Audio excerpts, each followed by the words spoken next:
Mga kaubayan, sa oras na ito ay nandito po ako sa aking halamanan at tinitignan ko po itong aking mga halaman. Itong aking mga halaman na ito mga kaubayan ay puro mga halamang gamot ito. Ito. At ipapaliwanag ko po isa-isa mga kaubayan itong aking mga halaman.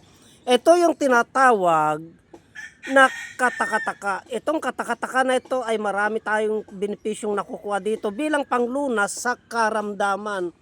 Ito po ay ginagamot ko sa mga matang malalabo. Ito.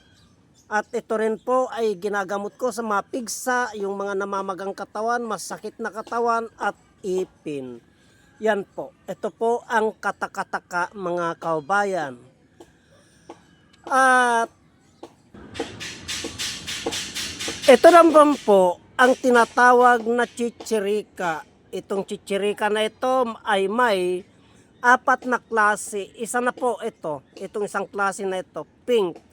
May yellow po ito. May pula. At may puti na ganito. Ganyan po. Itong chichirika na ito mga kaubayan ay maraming mga karamdaman ang kaya niyang lunasan ito. Anti-cancerous po ito. Sa mayuma, sa mga bukol-bukol, mga kaubayan, meron tayong dalawang proseso na paggamit ng chichirika bilang panglunas sa karamdaman. Yung pinapakulo po at yung hindi po pinapakulo, yung ibinababad lamang po sa tubig, sa may basong tubig. Mabisa po itong chichirika na ito na panglunas sa karamdaman, basta't sundin lamang po natin yung tamang proseso ng paggamit nito mga kaubayan, itong chichirika. Kaya ako po ay hindi po nawawalaan ng chichirika. Hindi ko po pinapatay ang chichirika ko mga kaubayan, bagkos pinaparami ko pa po. Kaya pag nakikita nyo po, yun po, napakarami pong chichirika, ayun po, mga kaubayan, nakapalibot po sa akin ang chichirika kasi importante po sa akin ang chichirika. Kaya yung inyong nakikita na yan ay puro mga halamang gamot po yan. At ito naman po mga kaubayan, kung nyo pong nakikita, alam ninyo itong halamang gamot na ito. Ito yung tinatawag na snake plant. Itong snake plant na ito mga kaubayan. Nakikita lang po natin na ganyan yung snake plant na yan. Pero may mga karamdaman po na kaya niyang lunasan yan yung snake plant na yan. Ito po ang ginagamit namin. Itong halamang gamot na ito. Itong snake plant na ito. Sa mga nabinat at napasma. Yung masasakit na katawan, mga kaubayan, yung mahinang kalamnan, yung makikirot, yung mga mahinang ugat, yung napasma mga kaubayan. Ang proseso ng paggamit namin nito ay kinukuha po namin itong tangkay na yan, iniihaw po namin, pinipitpit po namin. Saka po namin ipinapahid sa katawan na masasakit, yung makikirot. Mabisa po yan mga kaubayan.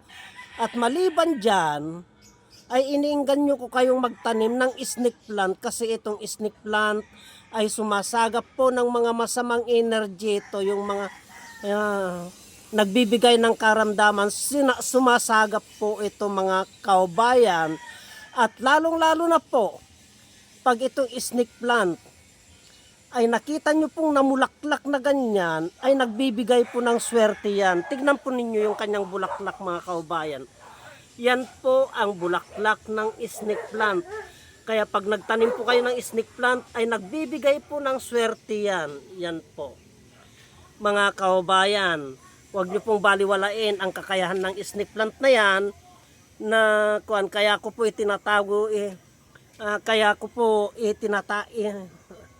tinatakpan niyang bulaklak niya na yan kasi baka makita po ng iba. Mga kaubayan, kung minsan po ay nagbibigay din po ng mutya yan. Kasi noon, mga nagdaang taon,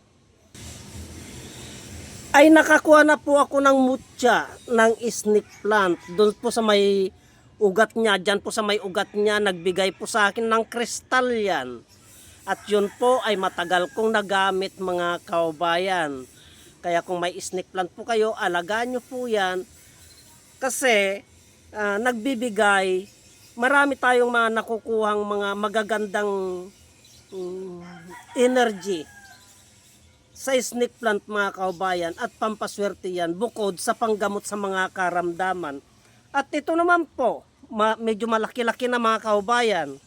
Kung inyo pong nakikita po ito, pinapataba ko po ito. Ito yung tinatawag na baston ni San Jose. Yan po, ilang dangkal na po ito. Yan, 1, 2, 3. O pag nag-anim na dangkal na yan, puputulin ko na yan at pagugulayin ko na po yan. Ito yung baston ni San Jose. Mga kaubayan, itong halamang gamot na ito, kung inyo pong nakikita, itong halamang gamot na ito, huwag nyo pong baliwalain itong baston ni San Jose kasi po, ito po ay magandang panglinis sa baga. Ito, panglinis sa baga, magandang panglinis sa loob ng katawan itong baston ni San Jose mga kaubayan. Yung mga sirang regla, yung mga may problema sa dugo, itong baston, yung mga may problema sa baga, yung maruruming baga, itong baston ni San Jose na ito mga kaubayan, ang proseso ng paggamit, kinukuha lamang po yung dahon na ganito, yung medyo sariwa. Yung medyo sariwa pa po mga kaubayan, yung ganito, yung ganito. Hindi po pwede yung magugulang na tuyong-tuyo na yung ganyan. Yung ganito pong medyo sariwa mga kaubayan, ilinalaga po ito at iniinom. Kahit araw-araw po kayong uminom niyan, gawin yung tsa, maganda po yan. Kasi nalilinisan po yung inyong baga. Yan po ang kakayahan ng baston ni San Jose.